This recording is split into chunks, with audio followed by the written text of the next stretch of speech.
ان الذین قالوا ربنا اللہ ثم استقاموا، بے شک وہ لوگ جنہوں نے کہا کہ ہمارا رب اللہ ہے۔ رب کے معنی کیا ہے؟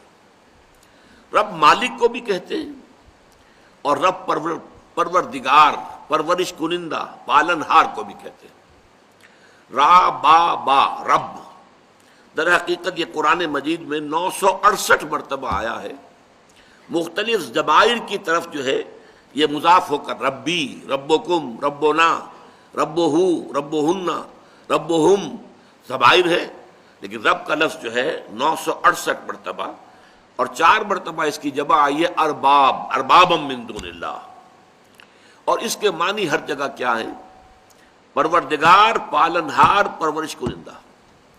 دیکھیے انسان کو سب سے زیادہ جس چیز کی فکر ہوتی ہے وہ اپنی ضروریات زندگی ہے، باقی ساری چیزیں اس کے بعد آئیں گی۔ سب سے پہلے یہ ہے کہ اپنے وجود کا پریزرویشن آف دی سیلف، اپنی ہستی اور وجود کو برقرار رکھنا، اس کے لیے اپنی ضروریات، کھانے پینے کی ضروریات ہیں، اور یہ کہ اپنے سر پر کوئی چھت ہونی چاہیے، اور تقاضے ہیں زندگی کے، حیات کے، یہ تمام تقاضے پورا ہونا یہ بیسک شے ہے، بنیادی شے ہے ہر انسان۔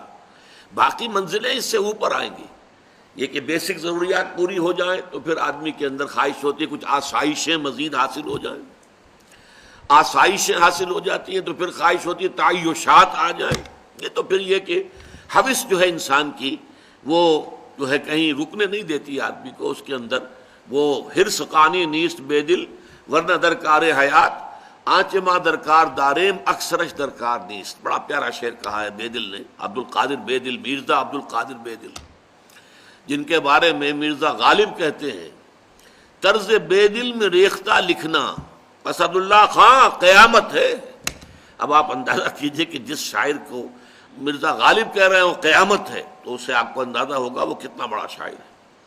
لیکن کس قدر پیارا شعر کہا ہے کہ جو حضرت اورنگزیب عالمگیر رحمۃ اللہ علیہ کو بہت پسند تھا، بہت پڑھتے رہتے تھے۔ حرص قانی نیست بے دل، اے بے دل یہ انسان کی حرص ہے، لالچ ہے، ہوس ہے جو قانے نہیں ہوتی، ورنہ درکار حیات، ورنہ زندگی گزارنے کے لیے آنچ ماں درکار داریم، ہم نے جن جن چیزوں کو لازمی سمجھ لیا ہے اکثرش درکار نیست، اس کی اکثریت جو ہے وہ واقعتاً ضروری نہیں ہے، اس کے بغیر بھی زندگی گزر جاتی ہے۔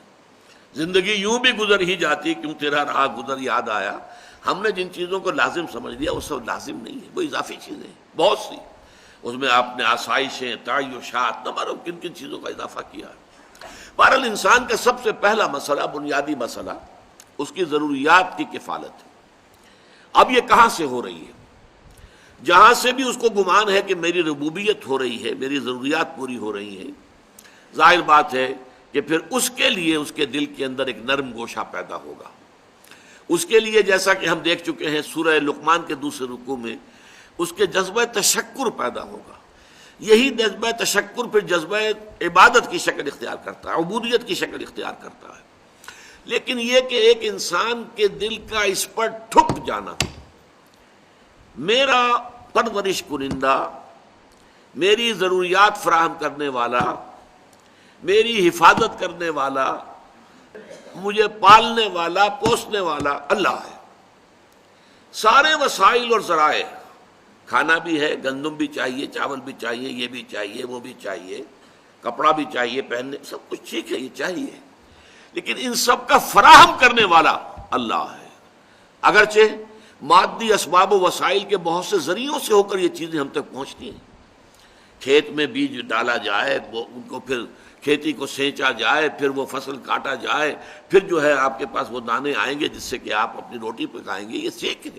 لیکن سورس جو ہے، final source, ultimate source of everything is اللہ سبحانہ و تعالی۔ تو ان الذین قالوا ربنا اللہ، جس نے یہ کہا میرا رب اللہ ہے، جیسے کہ ایک حدیث میں آتا ہے من رضی باللہ ربا وبمحمد رسولا وبالاسلام دینا ذاق طعم الایمان، اس شخص نے ایمان کا مزہ چکھ لیا، حلاوت ایمانی اسے حاصل ہو گئی، جو مطمئن ہو گیا اس پر کہ اللہ اس کا رب ہے